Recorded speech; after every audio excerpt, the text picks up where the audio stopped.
Hello, my name is Asia Cruz. This is my designing education presentation on adaptive learning for adaptive brains.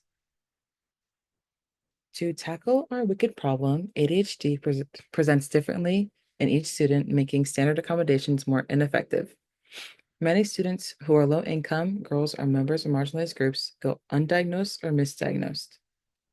Schools usually lack the time, training, and funding to provide individualized support for their students with ADHD.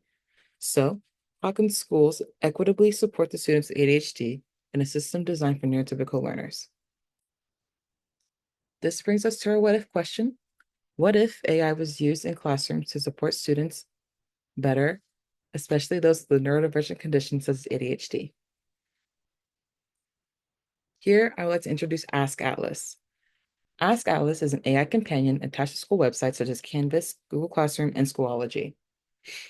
Atlas is there to keep students up to date on assignments, track late penalties, create a detailed to-do list, ask for clarification on assignments, and provide a tutoring service. Atlas is a friend to overall improve neurodivergent students' grades and learning experience. My inspiration, students with attention deficiencies, such as ADHD, often face challenges in traditional school setting. While their creativity and intelligence is seen as a strength or even a quirk, the structure and demands of a typical school setting conflicts with how their brains function best. Students with ADHD often struggle with inconsistent performance.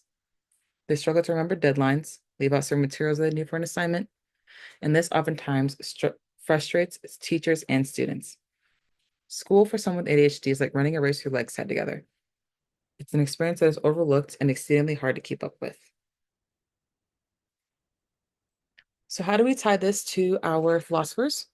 Plato describes a life which prisoners believe shadows they see are the only reality, unaware of the light behind them reveals a deeper truth. Similarly to our educational system, often operates in a world of black and white, labeling students as either good or bad based on narrow measures of success. In doing so, we ignore the gray areas.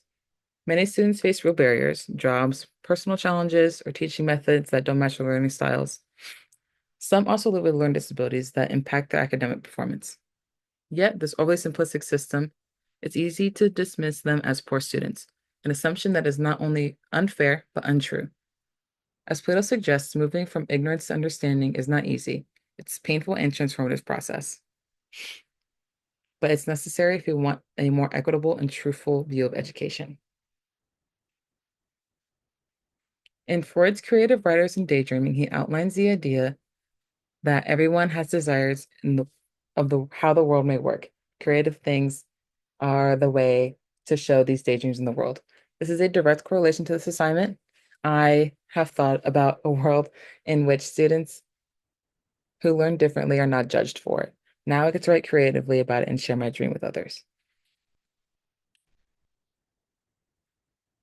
King explores how stories shape our reality, arguing that the way cultures cultures tell stories, especially creation stories, reflects and reinforces their core values. He also challenges the idea that truth is purely factual, suggesting instead that the truth is rooted in meaning, impact, and belief. This perspective connects directly to the world I imagine, where the dominant narrative still defines students as either good or bad, based on visual markers like grades. In this version of reality, numbers are equated to worth. But in the world that I envision, that is no longer true. A grade is just a surface level detail. It's the story behind that number that truly matters.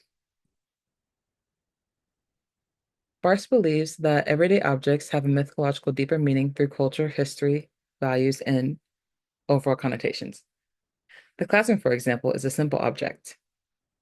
Physically, it's a room with four walls, a collection of desks, and some board to present on. To some students, it's an escape to other students, it's their least favorite place to be.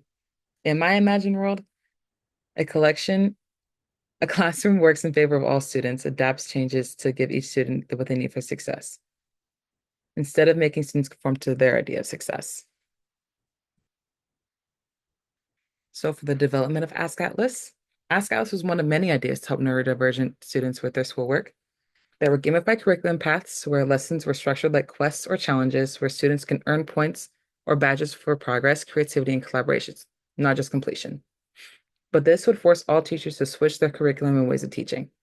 Another idea was mind wander rooms, which would be spaces designed for daydreaming, sketching, building, or just being a safe place to recharge when focus wasn't possible.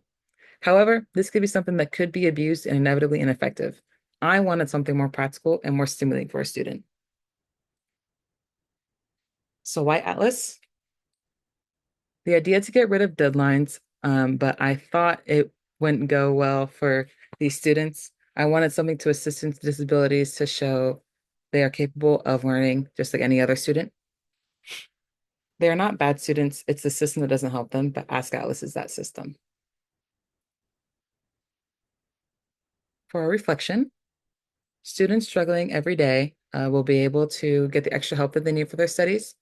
The future of neurodivergent students will be stronger, more motivated, and will be equal to their peers. Providing those with learning disabilities the hand that they need for their success in their studies can help them become the best student they can be. Thank you for listening to my Ask Atlas presentation. Let's make learning accessible for everyone. Thank you.